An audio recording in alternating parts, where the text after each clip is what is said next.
ओम नमो नारायण। ओम गुरुवे नमः। जैसा कि आपके सामने एक बहुत ही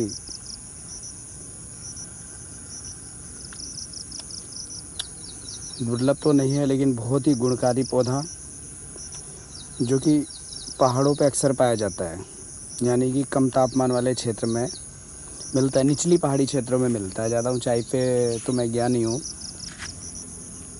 और ये जो पौधा देख रहे हैं इसके बारे में बताऊँ, इसको ये भी तंबाकू की श्रेणी में ही आता है।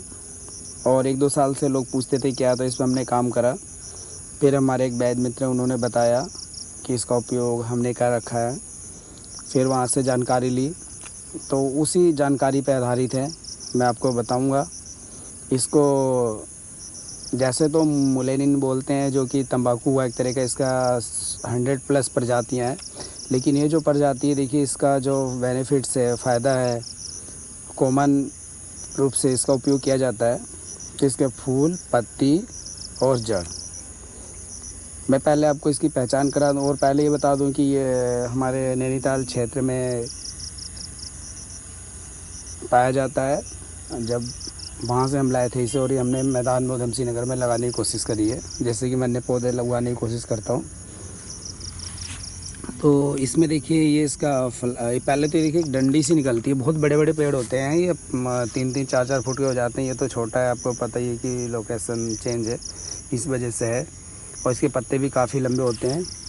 तो इसमें देखिए इस तरह की एक मंजरी निकलती है जिसमें फूल निकलते जाते हैं और इसी में बीज बनता है, ये आप देख रहे होंगे।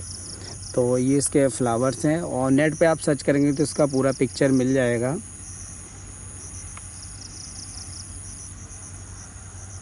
तो ये रहा, इस तरीके से फूल आते हैं, पीला, देखने में भी सुंदर लगता है। पूरी ये डंडी फूलों से भर जाती है, ऊपर फूल आते जाते हैं, नीचे बीज आते जाते हैं।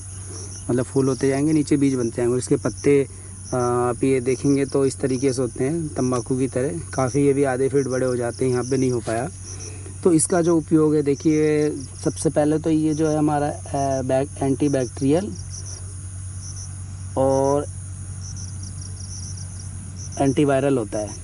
तो इसको देखिए हम एक धूम्र चिकित्सा, आपने सुना होगा कि गाँव में हुक्का पीने की प्रथा थी, चिलम पीने की। तो वो देखिए एक फैशन नहीं है, बल्कि वो एक चिकित्सा है, जिससे कि फेफड़े में जो वायरल हैं वो भी ख़त्म हो जाए। लेकिन लोगों ने इसे नशे का रूप बना दिया, वो गलत हुआ।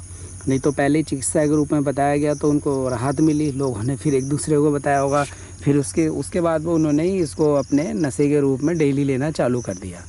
तो देखिए आजकल की तरह पहले औषधियों का इतना वो नहीं था कि तुरंत हो जाए। गांव के गांव साफ़ हो जाते थे, लोगों को समझ में नहीं आता था।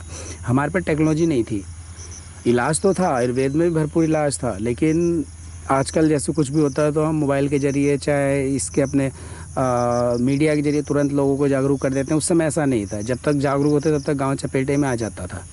तो इसलिए उस समय क्या चीज़ था कि ये चीज़ें चलती थी और एक दूसरे पास पहुंचकर ही पैदल या बैलगाड़ी से जाते थे, जो काफ़ी टाइम लगता था। अगर एक शहर से दूसरे शहर जा रहे थे 1-2 दिन लगता था, इसलिए परेशानियाँ आती थी।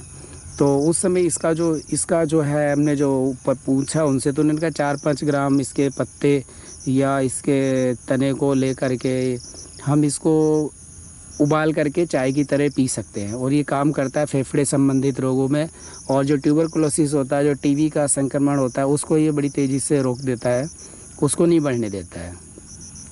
तो अब तो हमारे पास उसकी किट वगैरह चल गई, लेकिन पहले नहीं था, तो इसका यूज होता होगा और आज भी लोग करते हैं पहाड़ में। और दूसरा ये बुखार में भी काम करते हैं, जैसे वायरल फीवर वगैरह आता है, उसमें भी पहाड़ के लोगों का, मैंने एक यूट्यूब चैनल पे वीडियो देखी थी, तो उन्होंने बोला कि इसको जो व्यक्ति उखाड़ दे और जड़ से उखड़ जाए तो उसका बुखार ठीक होता है। मैंने, ये तो कोई लॉजिक नहीं हुआ। उखाड़ने का मतलब होगा कि उखाड़ के वो घर ले जाए और इसका काढ़ा बना करके पिए तो ठीक होगा। इस तरह की गलत जानकारी है वो, इससे पौधे भी ख़त्म हो जाएंगे और कोई फ़ायदा नहीं होने वाला है। या फिर वो इसे अपने गले में बांध ले, तो मैं मानता हूँ कि बाष्पोत्सर्जन द्वारा इससे जो वाष्प निकलेगी वो हमारे शरीर में जाएगी, या टच होगा, त्वचा सोख लेगा। तो वो गलत तरीका है, उस तरीके से पेड़ नहीं उखेड़ना है आपको। इसको जब अपनी अवधि पूरी कर ले तब पौधे उखाड़े जाने चाहिए, तब उसका जड़ यूज करते हैं, अन्यथा उससे पहले उसके फूल पत्ती वगैरह हम यूज कर सकते हैं। तो इसका 5 से 7 ग्राम ले करके हम काढ़ा बना के पीते हैं, तो ये वायरल रोगों में काम करेगा। और ट्यूबरकुलोसिस यानी टीबी से संबंधित, चाहे वो गले का हो, फेफड़े का हो, आंतों का, कहीं का भी हो, तो उसमें भी ये काम करेगा। और ये नशे जो हमारी तंबाकू उसी श्रेणी में आता है, तो इसको नशे के लिए उपयोग नहीं करना है, हमें इसके औषधि के लिए उपयोग करना है। और ये एक वैद्य जी हमारे वैद्य मित्र जो, उनसे हमने पूरी जानकारी ली, फिर हमने लोकल लोगों से पूछा तो उन्होंने बताया हम लोग इसका यूज करते हैं नहीं करते थे, उनका भी यही कहना है कि अब कोई नहीं करता है। तो ऐसी चीज़ें हैं, अगर जहाँ पे ये होता है, पहाड़ों में होता है, चाहे मैदान में भी होता है, तो उसका मैं तो उपयोग करना चाहिए और कोई नुकसान नहीं हो। शुरू में कोई भी चीज़ आप उपयोग करिए, मैं जैसा बोलता हूँ कि थोड़ी थोड़ी मात्रा में करना चाहिए, अल्प मात्रा में ले उसकी मात्रा, फिर अगर कोई आपको प्रॉब्लम नहीं होती तो उसके बाद अपना पूर्ण रूप से ले सकते हैं। तो देखिए दूध भी किसी को अगर हम अधिक मात्रा में दे दें तो वो भी नुकसान करता है, तो इसलिए हर चीज़ अति सर्वत्र वर्ज्यते है। तो आप इसको ध्यान में रखते हुए इसका उपयोग करिएगा। और अगर आप पहाड़ों में जाते हैं, आप हरिद्वार जाते हैं, केदारनाथ जाते हैं, बद्रीनाथ जाते हैं, तो इसका आप सुंदरता का, इसकी जो भरपूर पौधा होगा वो कम से कम 4 फीट 3 फीट ऊंचा होगा और इसमें बहुत सुंदर फूल लगे होंगे, तो इसका आनंद भी ले सकते हैं। मुझे उम्मीद है उधर रास्तों के किनारे अवश्य होगा। तो ये मुझे देखिए इसके बारे में जानकारी थी, मैं इसकी कोशिश कर रहा हूँ कि ये पौधा बचे, क्योंकि आजकल साफ़ सफाई, जो सड़कें चौड़ीकरण हो रही है, 4 लेन 3 लेन बन रही है, तो उसमें आपको पता है सारे जो हमारे पौधे थे वनस्पतियाँ ख़त्म हो रही हैं और खेतों में तो उगती नहीं अब। तो इस तरीके से अगर आप इसे लगाना चाहें तो घर में भी लगा के देखिएगा, हो जाता है तो बहुत बढ़िया है। आप लोगों का सहयोग मेरे लिए बहुत अच्छा आ रहा है, मतलब रिस्पॉन्स आता है, सभी लोग फीडबैक देते हैं, उसके लिए बहुत बहुत धन्यवाद और उसके लिए मैं आभार व्यक्त करता हूँ। उससे हमें एक पावर मिलती है और कुछ करने की हिम्मत होती है और दूसरी हमें सही जानकारी मिलती है। अगर मैं गलत भी हूँ तो आप लोग सही जानकारी देते हैं तो उससे थोड़ा उधर भी सुधार किया जाता है। ठीक, साथ ही नेक्स्ट वीडियो में हम फिर मिलेंगे। जय हिंद, जय भारत, जय आयुर्वेद, जय प्राकृतिक माता की।